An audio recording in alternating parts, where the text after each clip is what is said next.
Hallelujah. प्रभु परमेश्वर की महिमा हो। Good morning. कैसे हैं आप लोग?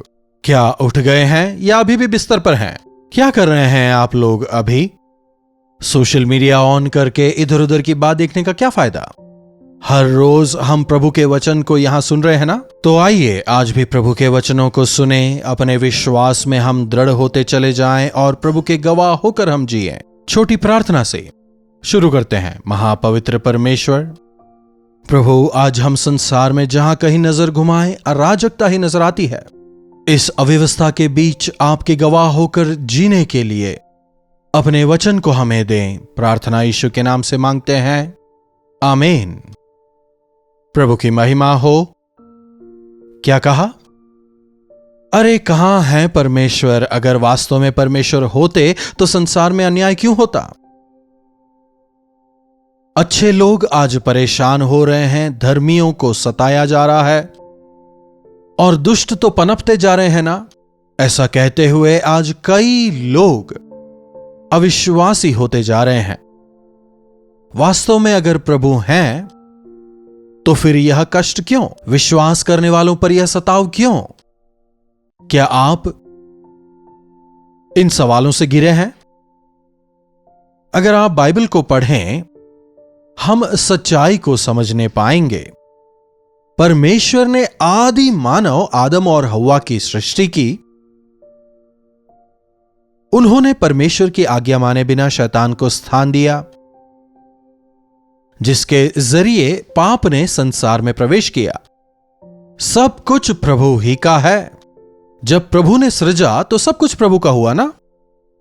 शैतान को भी परमेश्वर ने एक अच्छे स्वर्गदूत के रूप में बनाया था, लेकिन घमंडी होकर वो प्रभु का ही विरोध करता है, जिसकी वजह से उसके अन्य कुछ साथियों के साथ उसे स्वर्ग से फेंक दिया जाता है। लेकिन मनुष्य जो हैं उन्हें परमेश्वर ने अपने ही स्वरूप में सृजा। लेकिन जब उन्होंने शैतान को स्थान दिया, उसकी बात मानकर उसके आगे झुके, मनुष्य शैतान के अधीन हो गए और प्रभु के विरोधी हो गए। अब अगर हमें परमेश्वर के करीब आना है तो प्रायश्चित करना होगा। प्रायश्चित, यस। उन दिनों में उनके शर्म को ढांपने के लिए परमेश्वर एक पशु की बलि चढ़ाते हैं और उनके शर्म को ढांपते हैं। वहां मृत्यु का प्रवेश होता है। आदम हव्वा, तुम मर जाओगे, इस फल के खाने की वजह से तुम मर जाओगे कहने वाले परमेश्वर, उस समय उन्हें उस मृत्यु से बचाने के लिए परमेश्वर एक बलि चढ़ाते हैं। तब से यदि हम देखें तो पुराने नियम में मनुष्य अपने पापों के एवज में उस समय एक तात्कालिक छुटकारा पाने के लिए मेल बलि, पाप बलि, इस प्रकार के विभिन्न बलियों को चढ़ाता था, जो केवल तात्कालिक छुटकारा उन्हें देता था। लेकिन एक परमानेंट सॉल्यूशन उनके पास नहीं था। आजकल भी हम देखते हैं ना, लोग यात्राओं पर जाते हैं, बलिदान चढ़ाते हैं, नारियल चढ़ाते हैं, ठंडे पानी से नहाते हैं, जमीन पर लौटते हैं, आग पर चलते हैं। उन्हें अपने आप को सजा देते हुए हम देखते हैं। मनुष्यों को अपने आप को दुख देते हुए हम देखते हैं। जब हमें यह समझ आता है कि हम पापी हैं, उसे हम खुद ही सहन नहीं कर पाते। इसलिए हमारे सृष्टिकर्ता को प्रसन्न करने के लिए हम अपने आप को दुख देते हैं। सभी यह मानते हैं कि परमेश्वर है। कुछ लोग जो हैं, जो भले ही कहते हैं कि परमेश्वर नहीं है, लेकिन अंतरंग में वे मानते हैं कि प्रभु है। भले ही बाहरी तौर पर कहते हो कि प्रभु नहीं है, वह एक दिखावा है। तो अधिकतर लोग जो हैं वह यह मानते हैं कि परमेश्वर हैं और किसी न किसी तरह से वो परमेश्वर को खुश करने का प्रयास करते हैं। दान दक्षिणा करते हैं, यात्राओं में जाते हैं, इधर उधर जाते हैं, गरीबों की देखभाल करते हैं, किसी न किसी तरह से अपने सृष्टिकर्ता को प्रसन्न करने का प्रयास करते हैं। तो ये जो आदम हव्वा थे, इनके दो संतान उत्पन्न होते हैं, कैन और हाबेल। दो बेटे। एक दिन हाबेल परमेश्वर के लिए बलिदान लेके आता है, हाबेल भी लेके आता है। हाबेल अपने भेड़ बकरियों के झुंड से एक भेड़ को भेंट चढ़ाता है। दूसरी ओर कैन भी अपनी खेतीबाड़ी से कुछ फल प्रभु को भेंट चढ़ाने के लिए लाता है। बाइबल बताता है कि परमेश्वर ने कैन और उसके भेंट को स्वीकार नहीं किया, लेकिन हाबेल और उसके भेंट को परमेश्वर स्वीकार करते हैं। आप शायद कहते हो परमेश्वर पक्षपाती हैं। बिल्कुल नहीं। कैन क्या बलिदान चढ़ाता है? श्रापित भूमि से कुछ फल सब्जियों को लाकर कैन भेंट चढ़ाता है, लेकिन बिना लहू बहाए पापों की क्षमा नहीं जानकर हाबेल भेड़ को लाकर उसके लहू को बहाकर परमेश्वर को भेंट चढ़ाता है। उतना ही नहीं, अपने झुंड में से सर्वश्रेष्ठ भेड़ को निकालकर वो भेंट चढ़ाता है। हाबेल, अरे छोटे भाई ने दिया है ना, तब तो मुझे भी कुछ देना पड़ेगा कहते हुए यहां कैन भी कुछ भेंट चढ़ाता है। परमेश्वर हमारे भेंट को देखते हैं, उससे बढ़कर वे हमारे मन को देखते हैं कि हम किस मन से दे रहे हैं। उसी आधार पर वे स्वीकार या अस्वीकार करते हैं। मनुष्य बाहरी रूप को देखते हैं, लेकिन परमेश्वर हमारे मन को भांपते हैं। एक दिन प्रभु यीशु मसीह भेंट की पेटी के पास में बैठे थे। बड़े बड़े धनवान आकर बहुत धन चढ़ा रहे थे। उन दिनों में भेंट की पेटी आज की तरह छोटी नहीं होती थी, बहुत बड़ी होती थी। तो जब प्रभु यीशु मसीह वहां बैठे थे, कई लोग आते हैं और बहुत सारा दान चढ़ाते हैं, लेकिन एक बूढ़ी स्त्री आती है और केवल 2 सिक्के वो डालती है। लेकिन प्रभु कहते हैं इसने ही सबसे ज्यादा दान दिया। कैसे संभव है? लाखों करोड़ों चढ़ाने वाले का दान ज्यादा है या फिर इस बूढ़ी स्त्री का? इस बूढ़ी स्त्री का, क्योंकि उसके पास जो था उसने सब कुछ दे दिया। उसने अपनी कमी में दिया, उसके पास जो कुछ था उसने दिया। ना उसके घर में, ना उसके पर्स में, ना ही उसके पास उसके बैंक अकाउंट में कुछ और पैसा था। जो कुछ उसके पास था उसने सब कुछ दे दिया। प्रभु ने यही देखा। अगर हम चाहते हैं कि हमारे दान को परमेश्वर स्वीकारें, तो हमें धन्यवादी हृदय के साथ, सच्चे मन के साथ, टूटे हुए मन के साथ प्रभु को दान देना है। क्या पैसों के द्वारा खरीदने के लिए परमेश्वर क्या हमारी तरह मनुष्य हैं? प्रभु के सामने रिश्वत नहीं चलता। जादू टोना करने वाला शिमोन खूब पैसा लेकर आया था और पतरस से कहता है, मुझे पवित्र आत्मा का वरदान दो। तेरा मन परमेश्वर के साथ सही नहीं, इसलिए इसमें तेरा कोई भाग नहीं, कहकर पतरस उसे भेज देता है। हमारा मन परमेश्वर के सामने कैसा है, यह सबसे ज्यादा महत्वपूर्ण है। कैन की भेंट परमेश्वर ने नहीं स्वीकारी क्योंकि उसका मन प्रभु के साथ में सही नहीं था। परमेश्वर ने कैन और उसकी भेंट को नहीं स्वीकारा, लेकिन हाबेल और उसके दान को परमेश्वर ने स्वीकारा, जिसे देख कैन नाराज हो जाता है। क्यों गुस्सा होना है? भाई, अपने झुंड में से मुझे भी एक मेमना देना, मैं भी भेंट चढ़ाना चाहता हूं। मांग सकता था, लेकिन नहीं। लेकिन फिर भी परमेश्वर कैन को एक मौका देते हैं। कैन, तुझे गुस्सा क्यों आया? लेकिन कैन फिर भी उस मौके को खराब कर देता है। क्रोध को हृदय में रख छोड़ता है, जो द्वेष में बदल जाता है।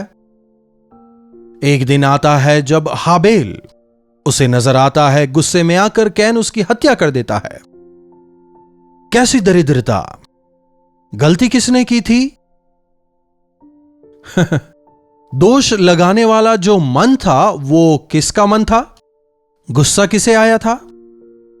प्रभु ने किसे नहीं अपनाया था? हाबेल कुछ भी नहीं कहता है, लेकिन फिर भी हाबेल सबसे पहला शहीद बनता है। परमेश्वर कहते हैं, हाबेल का रक्त भूमि से पुकार रहा है, कैन तेरा भाई कहां है? मैं क्या मेरे भाई का रखवाला हूं? मुझे नहीं पता। तुझे नहीं पता होगा, लेकिन तेरे भाई का लहू भूमि से पुकार रहा है। धर्मियों का लहू हमेशा जिंदा रहता है। प्रभु यीशु मसीह धर्मी हैं, जिन्होंने हमारे पापों के लिए अपने आप को बलिदान चढ़ाया था। आज प्रभु यीशु मसीह के लहू के द्वारा पापियों को मुक्ति मिलती है। प्रभु यीशु मसीह को क्रूस पर क्यों मारा गया था? उन्होंने क्या गलती करी थी? उन्होंने अंधों को आंखें दी, लूलों को उन्होंने चलाया, रोगियों को उन्होंने चंगा किया, बीमारियों को उन्होंने चंगा किया। लेकिन फिर भी क्यों यीशु मसीह को अन्याय करते हुए काफी क्रूर मृत्युदंड दिया गया? ताकि एक धर्मी की मृत्यु से तमाम जो पापी हैं वो मुक्ति पा सकें। बिना लहू बहाए पापों की क्षमा नहीं है। यह वचन पूरा हो, इसलिए तमाम मनुष्य जाति के लिए प्रभु यीशु मसीह अपने प्राणों की बलि देते हैं। हम सबों के मृत्यु दंड को उन्होंने अपने ऊपर लिया, हमारी सजा को उन्होंने भुगता, हमें छुटकारा देने के लिए उन्होंने अपने प्राणों की बलि दी। आज जो यीशु पर विश्वास करते हैं उनसे संसार बैर करता है। ऐसा क्यों बताइए? यीशु मसीह का नाम लेकर बुराई करने वाले, पाप में जीवन बिताने वाले ढोंगी मसीहियों की या फिर नामधारी सेवकों की मैं बात बिल्कुल नहीं कर रहा हूं। मैं उनकी बात कर रहा हूं जिन्होंने यीशु मसीह को धारण किया है और यीशु मसीह के नाम में पवित्रता के साथ पूरी सच्चाई से परमेश्वर के जीवित गवाह होकर वे अपने जीवन को बिताते हैं।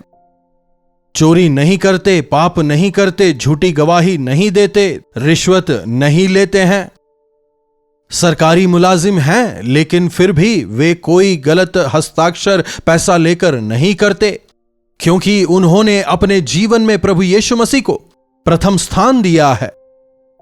जो वास्तविक मसीही होते हैं वे धोखाधड़ी नहीं करते, झूठ नहीं बोलते, पराई स्त्री या पराई पुरुष के पीछे नहीं भागते, शराब पीकर मत वाले होकर नहीं रहते। आज आपका मसीही जीवन कैसा है? वास्तविक मसीही जो हैं प्रभु का भय रखते हैं, प्रभु से प्रेम करते हैं, बदला नहीं लेते बल्कि अपने शत्रुओं से प्रेम करते हैं और उनके लिए प्रार्थना करते हैं। लेकिन आज कई लोग कहते हैं कि ऐसा जीवन जीना मुमकिन नहीं है, यह तो केवल एक कहानी है, ऐसे जीवन जीना संभव नहीं है। यह सुनना दुखद है। यह घटना आज की नहीं है, यह तो आदि की घटना है। कैन हाबेल की हत्या आखिर करता क्यों है? पहले यूहन्ना की पत्री 3 अध्याय 12वीं आयत। और कैन के समान ना बने जो उस दुष्ट से था और जिसने अपने भाई को घात किया। और उसे किस कारण घात किया? इस कारण कि उसके काम जो थे वो बुरे थे और उसके भाई के काम धर्म के थे। क्यों मारा था उसे? क्योंकि उसके काम बुरे थे और उसके भाई के काम धर्म के थे, इसीलिए उसने अपने भाई को मारा।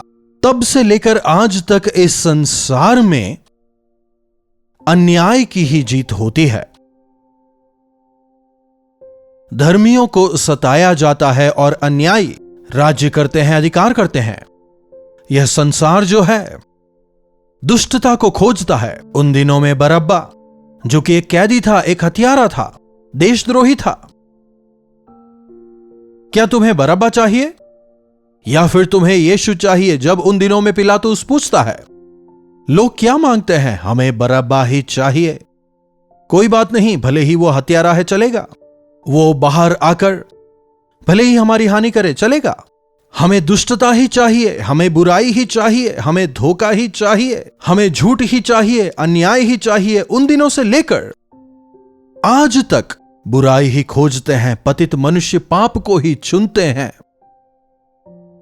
क्यों? धर्मी हाबेल को उसका खुद का भाई, एक ही मां बाप के द्वारा पैदा हुआ अपने ही भाई को कैन मारता है, क्योंकि उसके काम अधर्म के थे और कैन के धर्म के थे। इसलिए आज संसार में भी यही हो रहा है। आज संसार भर में हम ऐसा ही देखते हैं। जो गरीब हैं, जो निचले हैं, जो धर्मी हैं, जो न्याय से प्रेम करते हैं, उन्हें अन्यायी लोग परेशान करते हैं, उन पर दुष्टता करते हैं। देखिए आज संसार भर में जहां कहीं आप देखें अन्याय बढ़ता जा रहा है, भाई भाई को मार रहा है, सब एक ही जाति के हैं, मनुष्य मनुष्य की हत्या कर रहा है। हम सभी परमेश्वर के स्वरूप में बनाए गए हैं, लेकिन इन अंत के दिनों में यह सब होगा, हम वचन में देखते हैं। शायद आपको आपके सवाल का जवाब मिल गया है। क्यों परमेश्वर की संतानों को सताया जाता है? क्यों परमेश्वर के संतानों की बलि चढ़ाई जा रही है? क्योंकि जो दुष्ट हैं उनकी जो दुष्टता है वह उजागर हो, इसलिए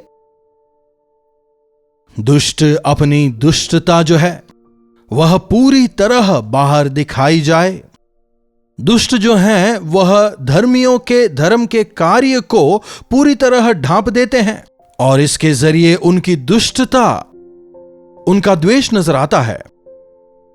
एक बात याद रखें, क्यों प्रभु यीशु मसीह अपने संतानों के सताव को सहन करते हैं? इस सवाल का एक ही जवाब है, यीशु मसीह ने हमें प्रेम सिखाया है, सहन करना सिखाया है। मसीही लोग ही सहन कर सकते हैं। जो मसीह में मसीह के लिए मारे जाते हैं वह उनके लिए नुकसान नहीं है।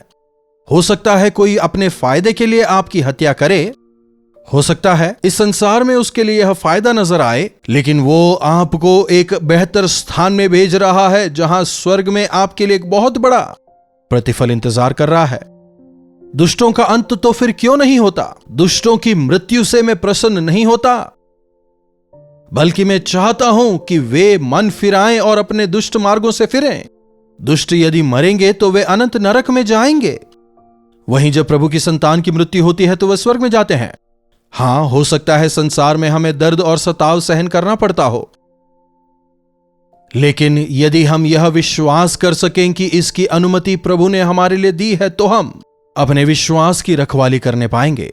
प्रार्थना। महापवित्र पिता परमेश्वर, हां प्रभु, जब हम आज इस पूरे संसार में देखते हैं दुष्टता पनपती जा रही है और जो सीधे मन वाले हैं वे तमाम लोग दुष्टता के शिकार हो रहे हैं, आप पर विश्वास करने की वजह से, आपके नाम की वजह से उन्हें सताया जा रहा है, उन्हें मारा जा रहा है, जेल में डाला जा रहा है, उनके साथ अन्याय किया जा रहा है प्रभु।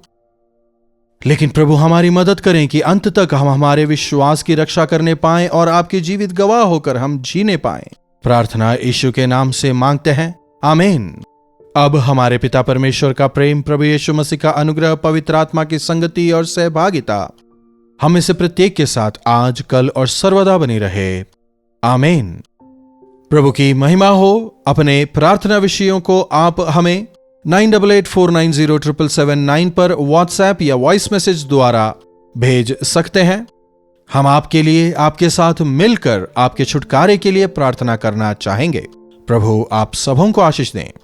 कल्वरी दर्शन, ये है प्रेम के दर्शन, यीशु प्रेम के दर्शन।